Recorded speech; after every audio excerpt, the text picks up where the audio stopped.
Studio अंदर बाजार देखी के लागे चिल्लाए रोज घरे हमरा आवे। देखी के लागे चिल्लाए रोज घरे हमरा आवे। नहीं बोले नी तो हमारा से खपा रहता। मौलिया के बेटा सफा सफा कहता। कुसबा हाजी के देखेला तो पापा कहता। मौलिया के बेटा सफा सफा कहता। कुसबा हाजी के देखेला तो पापा कहता। म्यूजिक बाय सफा सफा कहता। कुसबा हाजी के देखेला तो पापा कहता।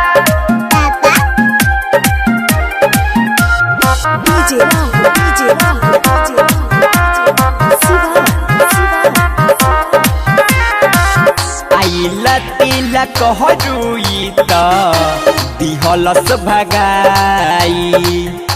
लागे कि हमारा के कुआरे मुआई।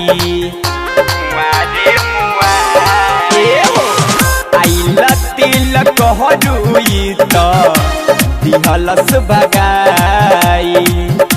लागे कि हमारा के कुआरे मुआई। हंसता गौआ जवार झरता माथा के बार। हमरा इज्जत पहर दम धापा रहता। मौलिया के बेटा सफा सफा कहता। कुसबा हाजी के देखेला तो पापा कहता। मौलिया के बेटा सफा सफा कहता। कुसबा हाजी के देखेला तो पापा कहता।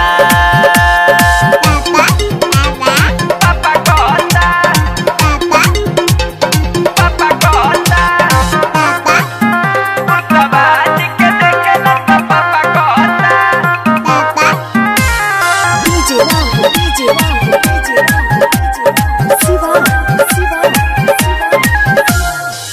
गोलू राहुल हम तो काका बताई। हवे माटी कोरे के दिन के कहे करमाई। गोलू राहुल हम तो काका बताई। हवे माटी कोरे के दिन के कहे करमाई।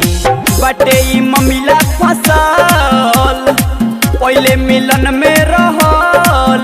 अपना पापा के ये चाचा सबके सामने कहता। मौलिया के बेटा सफा सफा कहता। कुसबा हाजी के देखेला तो पापा कहता। मौलिया के बेटा सफा सफा कहता।